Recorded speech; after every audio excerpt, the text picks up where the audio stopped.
Hola tout le monde, on se retrouve sur la chaîne YouTube du Journal du Real, nouveau profil de joueur, comme d'habitude. Aujourd'hui, on va parler d'un joueur brésilien, pas encore Vinicius Junior, on va attendre un petit peu que la Copa América se développe et ça viendra peut-être en dernier, si on le considère comme étant le meilleur joueur cette saison du Real Madrid.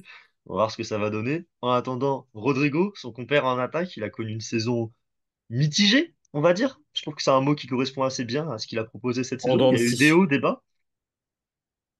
Pour ça, je suis avec Pablo, comme d'habitude. Désolé. Ouais, oui, bon, en dents de scie, je suis bien d'accord. Comment ça va? Ça va et toi, Guillaume? Ouais, Désolé, je bon, réponds à un ça message va dernier bien, pour ça va régler. bien.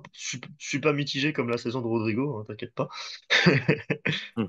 Ouais, comme tu l'as dit, en dents de scie, des hauts, des bas, même des très hauts pour le coup, on peut en parler. Bah, commençons par le positif. Des très hauts. Il y a eu un très haut son but contre City. Il y a eu un très haut contre l'Athletic Bilbao première journée. Et après, il y a eu pas mal de bas. Faut dire les termes aussi, hein. Mais bon, commençons par le positif. Ok. Bah, c'est que Rodrigo a été important dans cette double confrontation contre Manchester City, puisqu'il a marqué deux buts. Un but à l'aller, un but au retour. Et que ça a permis au Real ensuite d'accrocher les tirs au but et que le Real Madrid s'est qualifié lors de la séance des tirs au but grâce à un grand Lunin et grâce à un grand Lucas Vasquez qui ne perd jamais ses, je ne dirai pas le nom, dès qu'une séance de tirs au but arrive. On sait très bien de quoi tu parles. Non, il y a quand même des bons moments. Il y a eu une période aussi où il avait été excellent en décembre, tu sais. Aux environs de décembre, il avait enchaîné 5-6 matchs en étant décisif à chaque fois où il avait été excellent.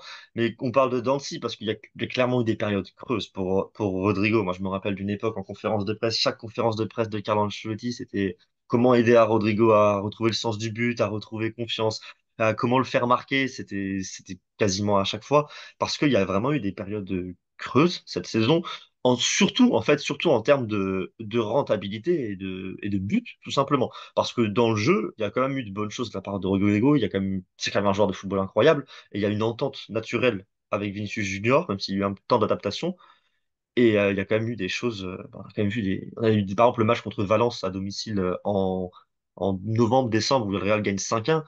Enfin, tu vois un potentiel offensif, ces deux mecs alignés ensemble, Ouais. à côté comme ça, c'était impressionnant. En fait, euh, c'est quoi le problème avec Rodrigo, à mon sens? C'est que c'est frustrant. C'est frustrant parce que tu sais qu'il a un potentiel énorme pour être tout simplement le meilleur joueur au monde.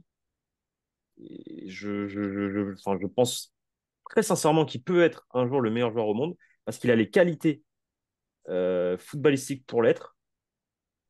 Mais c'est comme si les émotions prenaient le dessus sur lui encore, chose qui peut être logique parce qu'il est jeune.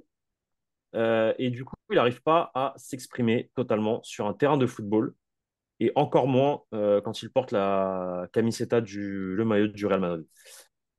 Et c'est frustrant parce que tu vois de l'autre côté un Vinicius Junior qui, lui, a réussi à se libérer malgré toute la pression qu'on connaît, les insultes, etc., etc., pour devenir quelque sorte un bad guy. Et il fait du sale, Vinicius. Et ce qu'on aimerait que devienne Rodrigo, en fait, un bad guy, tu vois, alors qu'il y a des fois, il est trop gentil sur le terrain. Il est beaucoup trop gentil. Des fois, faut aller au duel. C'est un attaquant, il va se faire manger, mais il faut y aller. Faut pas. Et c'est ça le problème avec Rodrigo, c'est que je pense que c'est un mélange entre trop gentil et voilà, un caractère qui se laisse prendre par les émotions et du coup qui succombe à la pression et aux critiques, Ouais, malheureusement. parce que comme tu l'as dit, d'un point de vue football, il y a tout Ah, c'est un qui est boss, il est présent, trop il y a fort. tout chez Rodrigo. Et quand les choses cliquent, ce joueur est incroyable pour le Real Madrid. Et il y a déjà des grands moments d'histoire du Real qui ont été écrits par Rodrigo, notamment le fameux doublé contre Manchester City. Comme tu l'as dit, cette année, ces deux buts contre Manchester City sont clés également, même si c'est pas les plus beaux et c'est pas la même dramaturgie Non, mais on s'en qu'il y fout, a 2 ans, mais ça c'est compte. clé et il y a quand même des moments importants pour Rodrigo, des bonnes performances. Mais il y a quelque chose de l'aspect mental. Après, c'est un 2001, ouais, c'est un 2001, Rodrigo, c'est un jeune, hein. Il a Faut 22 pas, ans, ouais.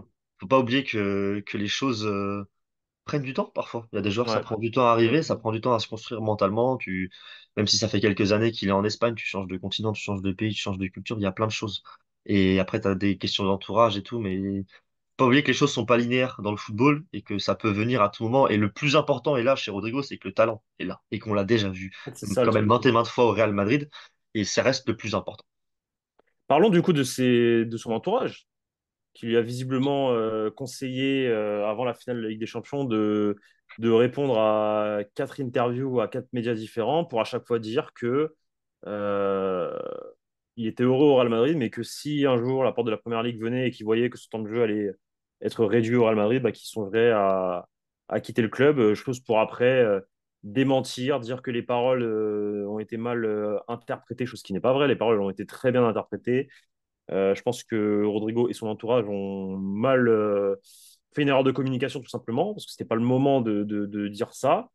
Tu peux faire passer un message euh, concernant ta situation, mais ne le fais pas avant une finale de Ligue des Champions par respect pour ton club, je pense.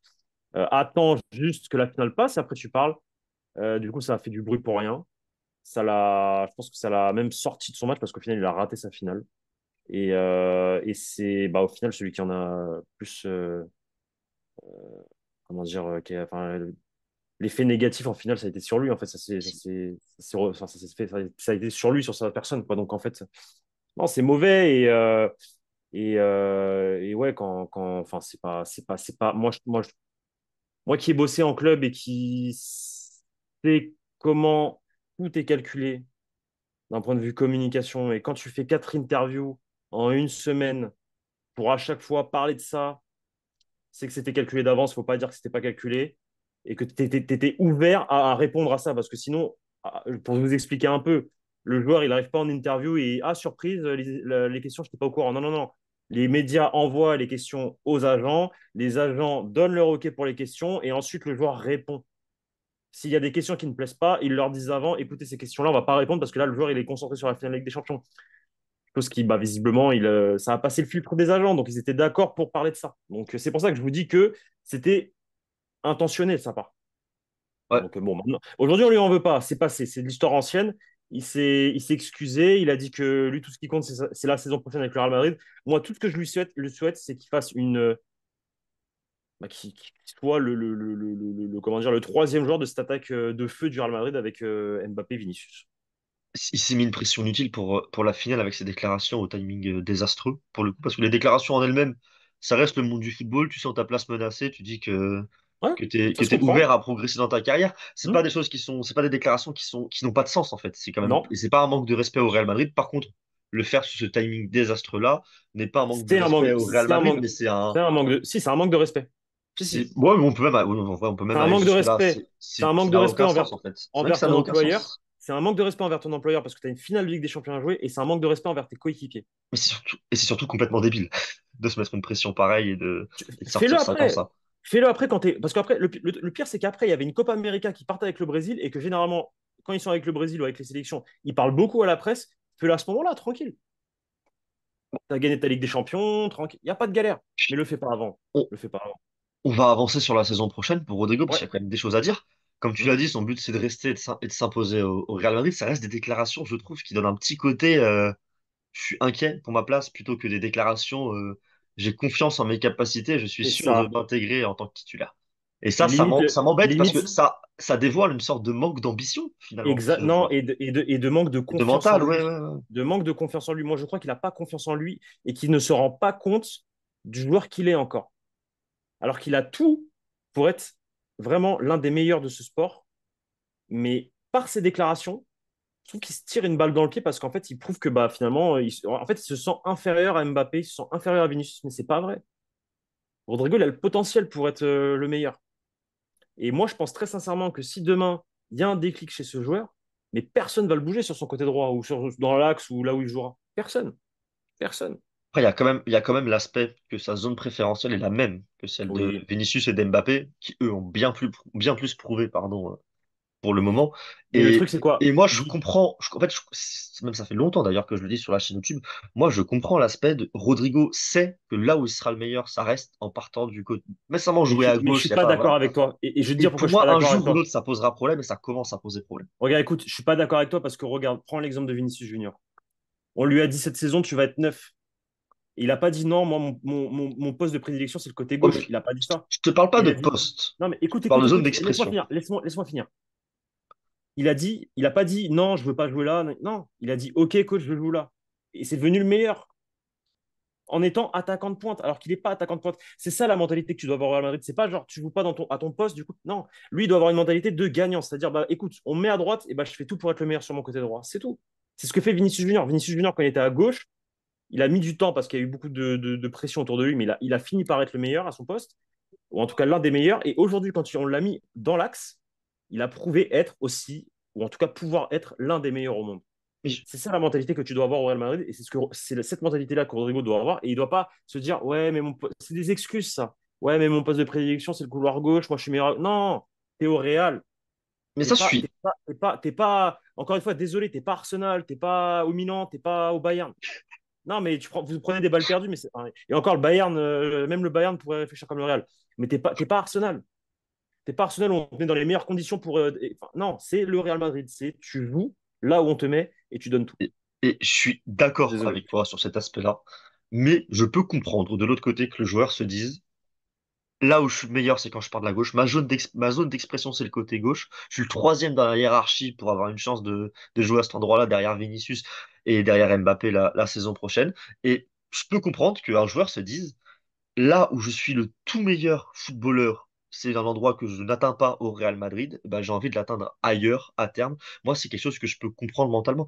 Parce que Rodrigo peut se dire, je ne serai jamais à mon top tant que je ne serai pas l'une des clés de l'attaque depuis le côté gauche. Et c'est quelque chose qu'il est en droit de se dire et qu'il nous a montré être capable de faire de belles choses de cet endroit-là. Et on a quand même bien compris que c'était sa zone de prédilection au départ et je suis d'accord avec toi dans le fait que lui, son mental au Real Madrid, ça doit être de s'imposer n'importe où et de profiter de toutes les opportunités et de réussir à modifier son jeu.